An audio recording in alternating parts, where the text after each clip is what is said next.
here. So I'm thrilled that Dr. Royall is going to step in for us. If you don't know Dr. Don Royall, he is currently has joint appointments with the Department of Medicine and Psychiatry at the UT Health Science Center, San Antonio. And he also is part-time with the Veterans Administration and appointed to the Geriatric Research, Education, and Clinical Centers. So he's on our schedule for this afternoon as well. But what I did want to tell you is that he's come in, and as I mentioned earlier, we're asking him to help us identify whether there are variations between mental health issues like bipolar issues, schizophrenia, even depression, to whether or not that is a dementia or is it a mental health issue. So if I could have your attention and call Dr. Royall up to the stage, I would certainly appreciate it. Where did he run to? There he is. I was looking for you at the back table, so come on over. And if you'll help me welcome Dr. Royall, please. Thank you. So, I don't have any slides. They asked me to talk off the cuff, basically, about the overlap or possible overlap between dementia and mental health issues. I take it because they get a lot of queries about that. So, we have to play some semantics here. If I were using the official code book of the American Psychiatric Association and trying to diagnose a patient, before I can call them Alzheimer's or demented, I have to rule out and exclude people with mental illness. And the reason for that is because they resemble Alzheimer's disease enough that they might be in the differential of the case before you, and the APA wants you to segregate them out. But, I don't really believe in books. I believe in basically what's in front of me. And my experience is that there is a lot of overlap between various dementias and certain mental illnesses. And that's why recurrently people with mental illness are referred to my clinic to make sure they don't have Alzheimer's disease. And where we see that particularly commonly is in depression, for example. So the most common reason why someone comes to my clinic ostensibly because they might possibly be demented and we test them and all of their tests come out normal is because they're depressed. See? But that happens so commonly that basically it speaks to some fundamental overlap between depression and dementia. And to explain to you how I think about that, you have to go back to what really do you mean by dementia in the first place? You probably think that dementia necessarily involves memory loss, gets worse over time, and never gets better. And I don't think any of those things are really technically true of dementia. They're true maybe of Alzheimer's disease or even just a subset of Alzheimer's disease. And because Alzheimer's is so common, we've confused the natural history of one disease, Alzheimer's disease, with a syndrome. And what dementia is, it's not a disease, it's a syndrome. It's a combination of symptoms that orbit each other and present as a cluster at the same time. And that's not a disease. Many diseases can present as the very same syndrome, just as there are many causes of heart failure. But heart failure is a syndrome, not a disease, you see? And so you can have heart failure due to heart attacks, heart failure due to valvular disease, heart failure due to pneumonia, heart failure due to diabetes. Viruses, all sorts of things cause heart failure, but in every case, it's a case of heart failure. So similarly, there are many diseases that cause dementia. Alzheimer's is just one of them. And these other causes of dementia don't necessarily get worse over time. They don't necessarily involve memory loss, and they don't necessarily progress, like Alzheimer's happens to. So So a patient could easily come to me with a dementia and yet not have Alzheimer's. We're familiar with the idea that there are multiple dementias out there. There's frontal lobe dementia, there's Lewy body disease, there's vascular dementia. But is there a dementia of depression? Because we don't really think about a mental disorder being able to cause a dementia. But you probably don't know that the original name of the disease schizophrenia was dementia praecox. And what they meant was early dementia. And it was named dementia praecox by a German psychiatrist named Kraepelin, and his student was Alzheimer. And so Alzheimer looked in the microscope, found all these things in the brain, and he said, oh, I have these demented patients, they have plaques and tangles. And that might be a cause of dementia in middle-aged and older people. And his boss, Kraepelin, said, well, I got a lot of guys out back who have the same thing. They don't have any plaques or tangles, and but they're a lot younger. And he called it early dementia, dementia praecox. The word dementia is 400 years old. But psychology as a concept is really not much more than 150 years old. And the very idea of memory loss, or the very idea that you could measure memory, is more or less about 100 years old. So what did they mean 400 years ago when they said someone had a dementia? They did not mean they had memory loss. They did not even mean they had cognitive impairment. And most of the people who were labeled as demented 400 years ago were not older either, because old age is like a 20th century phenomenon. We're inventing the geriatric population right now before your very eyes, right? So that didn't exist 400 years ago. The average age of death might have been somewhere around 28, right? So what did they mean by dementia? And the answer is they meant disability. Disability due to mental illness, mental problems, right? And by that definition, Alzheimer's is definitely a disabling condition and therefore a dementia. But so is depression. Depression disables people. The World Health Organization organized, you used to report on the top 10 causes of death worldwide, and of course, we know about heart disease and cancer. But recently it took to reclassifying diseases according to how disabling they are. And if you look at it that way, mental disorders come to the top of the list. So worldwide, the most disabling health condition in the world is major depression, followed by schizophrenia, followed by, so mental disorders lead the way. And cancer and heart disease goes down to the bottom of the list. Because they may kill you, but they don't disable you first. See? And whereas in mental disorders, it's often the other way around. See? What are exactly the cognitive correlates of functional status? And that's been my approach to dementia case finding, and I'm going to talk more about that in the afternoon. But let's just say it's not all of them. It's not obvious how you can link observed cognitive testing to functional status. Most of the models are actually pretty weak. And what that reveals is it just isn't memory loss per se that disables an Alzheimer's patient. And to give you an example of that, I had a patient once who lost his memory in a cardiac arrest. So the brain didn't get enough oxygen, but he was successfully revived. And so he came out of that with what's called an amnestic disorder. He had memory loss worse than the average Alzheimer's patient. But that's all. That was it. Just terrible, terrible memory.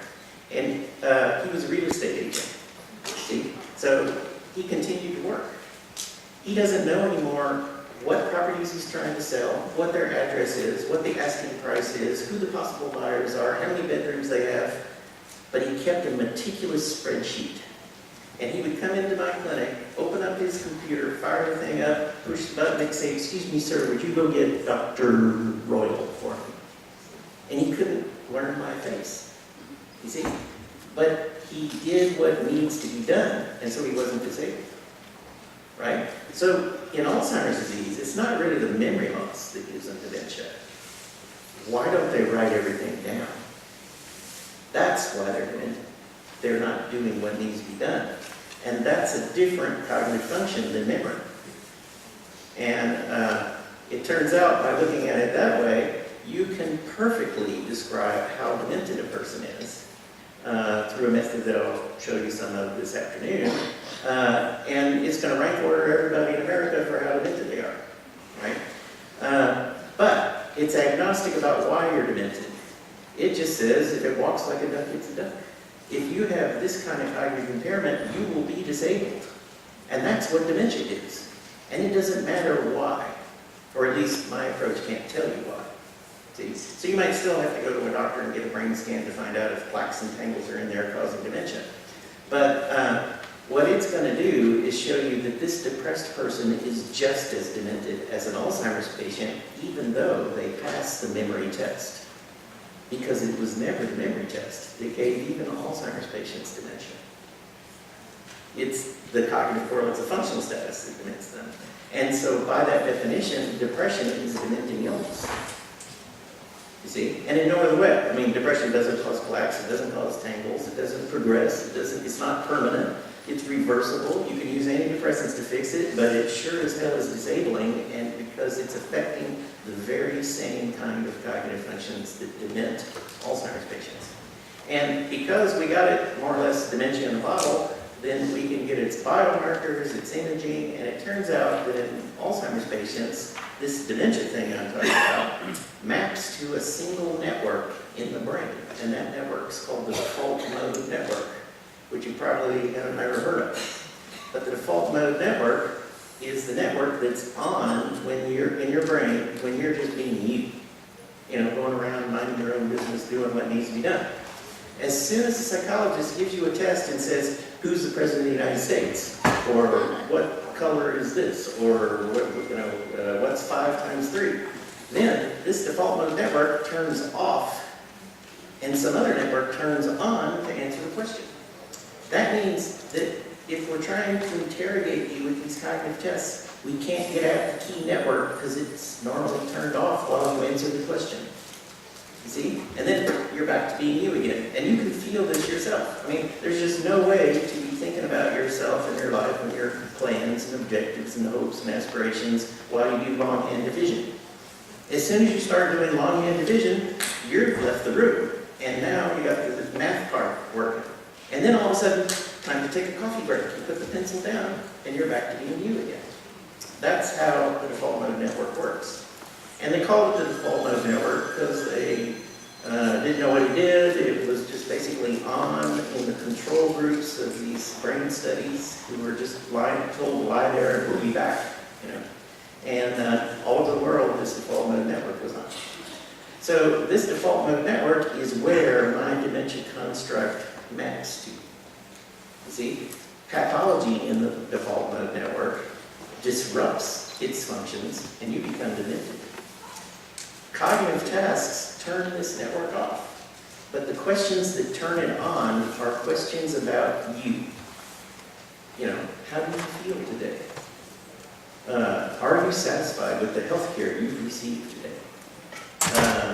Do you feel anxious? Do you feel blah, blah, blah? You know, if I ask you, what did your wife have for breakfast? Some other part of the network turns on. But if I ask you what you had for breakfast, the default mode network will come on. You see? So it's all about you. That means that there is a fundamental aspect of depression, I mean not depression, dementia. Self-awareness is disrupted. So Alzheimer's patients quit using the pronoun I as they become demented. They don't construct sentences anymore with I in them. They'll answer a question that you give them, but they don't act autonomously. And I think it's because this network is being disrupted by plaques and tangles, and you're losing your sense of yourself as an autonomous agent. So you don't have plans. You don't have goals. You don't imagine the alternatives, right? And so basically you quit doing what needs to be done. And that's called disability. That's instrumental activities of daily living that are getting messed up, and somebody now has to think for you. And that's a fundamental feature of Alzheimer's disease. But it turns out this network, the default mode network, is vulnerable to multiple diseases. The default mode network is the places in the brain where a single stroke can cause dementia.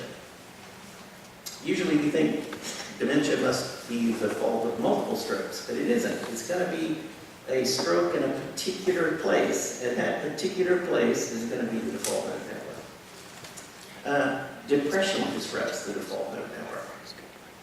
And in the default mode, in depression, the default mode network is overactive. It doesn't turn off like it should. And so while they do longhand division, there's a little voice in the head going, you don't know how to do longhand division. You've never been able to do longhand division. You hardly got through high school. See? And so it disrupts their ability to get the job done, not because there's too little default mode network, as in Alzheimer's disease, but because there's too much, right? Schizophrenia involves the default mode network. So I think you could argue that these mental disorders are dementing. And they're dementing precisely because they disrupt functional status through the cognitive operations of this key network. And it's the very same network whose pathology in Alzheimer's disease brings you into a demented state. Until tangles reach the default mode network, you're not demented. You're arguably, you have memory loss, you have Alzheimer's disease, you may have what we call mild cognitive impairment, but you're not disabled yet. You're aware of your deficits still, and you're not demented. But once the tangles reach the default mode network, that awareness slips away, and now you're sitting in my clinic going, God damn it, I don't have any memory loss. What was your name? I forgot why we're here, but I just want you to know I don't have any of it. And that's the self-awareness leaking away, and that's why the person is transitioning into dementia. It's not the memory loss per se. So thank you.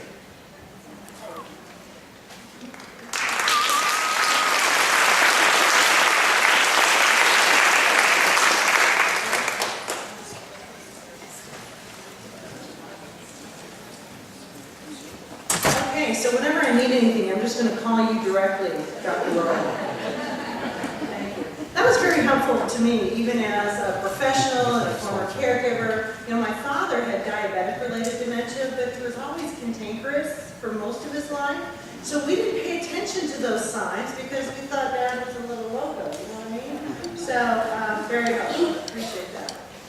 Folks, we're going to transition on, but before we do that, I wanted to let you know that another conference that's coming up.